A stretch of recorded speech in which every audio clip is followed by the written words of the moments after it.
What is up, you guys? And in today's video, I'm going to tell you why your product photography and videography matters way more than you think it does. Let's dive in.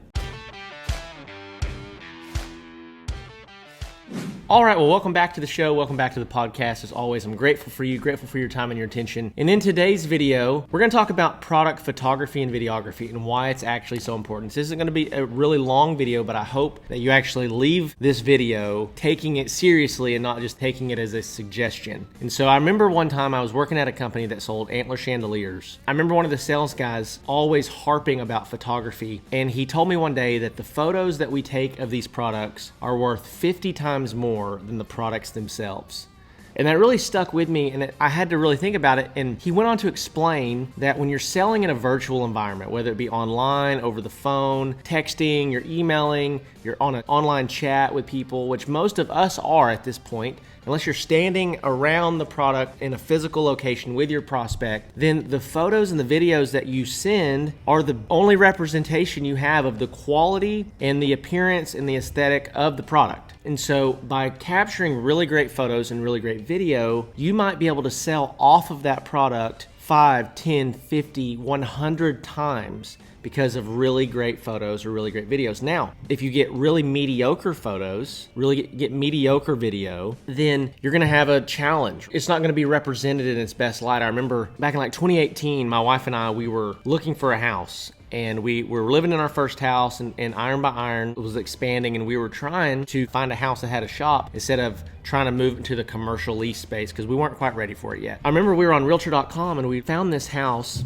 was for sale by owner, and there was terrible photos of the house. The lighting was terrible. It was super dark. You couldn't really see anything. It looked like a dungeon. And so we're like, well, let's just go look at the house anyways. Well, we walked up and found that house, and it was just represented really poorly. Like the house, yeah, it needed a lot of work. We actually spent the next 3 years remodeling the house, but that house did have the shop that we needed. But what I'm getting at is that nobody was putting offers on that house. Nobody knew that that house was as good as it was because of the really poor photography that was on the listing. And so by getting great photos, you're always going to be able to portray something in its best light.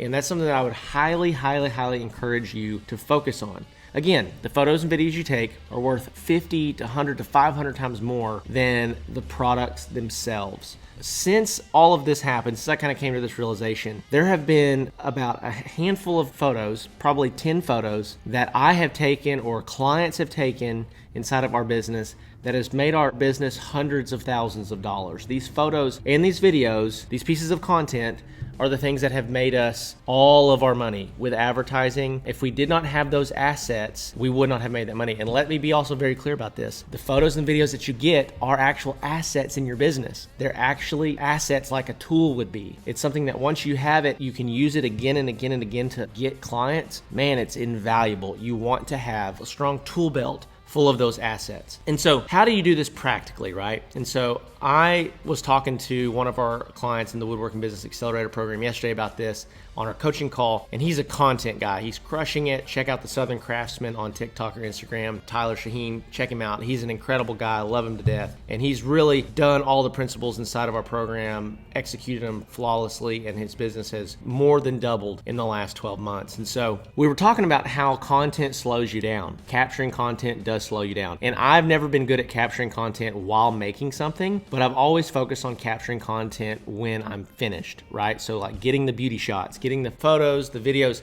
of the finished product before it goes to the client's home, before they pick it up, before we deliver it. Getting photos and getting video of every product that goes out of your shop cannot be a negotiable. You've got to do it. And so practically, number one, when you finish a project, always get photos and videos of the project at your location. So if you're working out of your shop, at your garage, at your home, wherever it might be, either clear some space, set it up, make it look as best you can, and get photos, get video of it, or take it out in your yard, set it up in the grass, get photos and videos of it. And here's the deal. So many people say, well, it's not perfect, so I shouldn't do it. Listen, I still to this day, if you go to Iron by Iron Woodworks on Facebook or Instagram, you're gonna find photos and videos of our products in the shop. That's what we have to work with, and we're selling $70,000, $80,000 a month right now. So don't overthink this. Just start getting videos and photos of the products themselves. Make sure that you have good lighting. Don't do it in a dungeon. Go where there's going to be natural light shining on your products. And then if you need to do a little bit of editing to brighten up photos or something after the fact, check that out as well. Okay, so number one, always get it at your location, because a lot of times you think, okay, we're going to build this table set, or we're going to build this custom piece of furniture, we're going to go put it in this beautiful home, we'll get photos then. So you don't get it at your shop. Well, you don't always get to deliver your stuff to a beautiful home. Sometimes you walk in and they're remodeling, or sometimes you get there and they're like, hey, just put it in the garage for now, we can't bring it in yet. Or sometimes you get there and it's not a beautiful home, right? It's cluttered, it's dirty, it's nasty, whatever the thing might be. And so if you do get the chance to deliver it to a beautiful home, you walk in, it's like, man, this is a really nice house.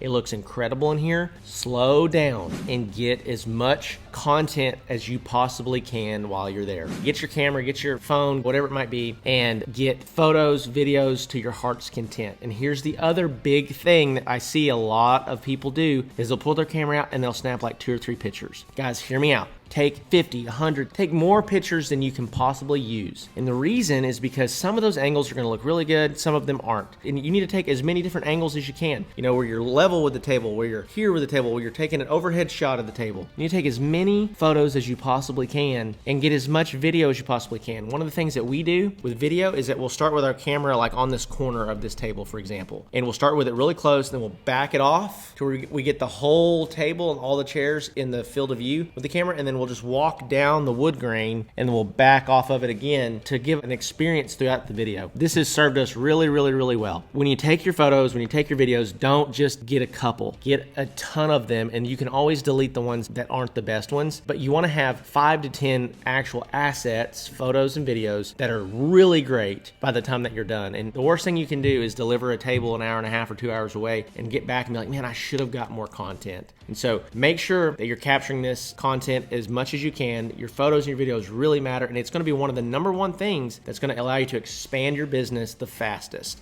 With that being said, a couple resources for you. Check out the Handmade Business Secrets ebook. That's the first link below. Totally free to you, around 90 pages long. There's been over 1,000 handmade business owners, woodworkers that have checked that out, and we've gotten a ton of great feedback around it. Number 2, we've got the Handmade Hero Academy program. Below that, we go over actually how to develop these skills around photography and videography inside of that program. You're going to want to check that out. Lastly, if you are really looking to scale your woodworking business in a major way, $20,000, $30,000, $40,000, $50,000 per month, be sure to check out the Woodworking Business Accelerator program, where you will work directly with me. We will actually run and manage your advertising for you. We will actually coach you one-on-one to help you grow. So with that being said, love you guys so much, and I'll see you in the next one.